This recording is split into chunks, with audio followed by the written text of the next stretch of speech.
Naimbentong bagong earphones nakakuha ng inspirasyon sa isang insektong matatagpuan sa Southeast United States at Central America.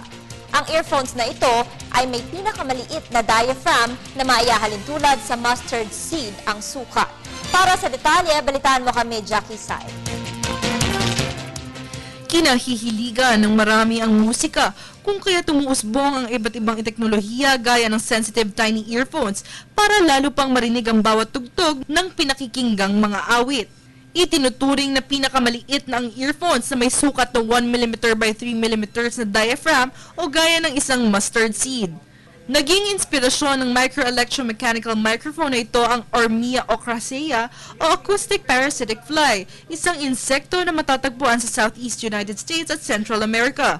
Ang Ormia ocracea ay may sensitibong pandinig dahil ang tenga nito ay makikita malapit sa kanilang mga paa. Ang mga female flies na ito ay nangangailangan ng mga crickets o kuliglig para maging pagkain ng kanilang isisilang na larvae. Kaya naman nang natuklasan ng angking kakayahan ng kanilang pandinig, pinag-aralan mabuti at ginawang modelo ito para sa paggawa ng earphones.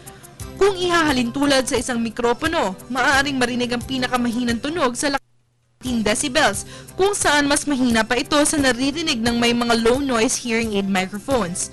Inaasahan naman na ang bagong nadiskubre ay makakatulong hindi lamang sa mga mahilig sa musika, kundi sa mga taong may mga mahihinang pandinig.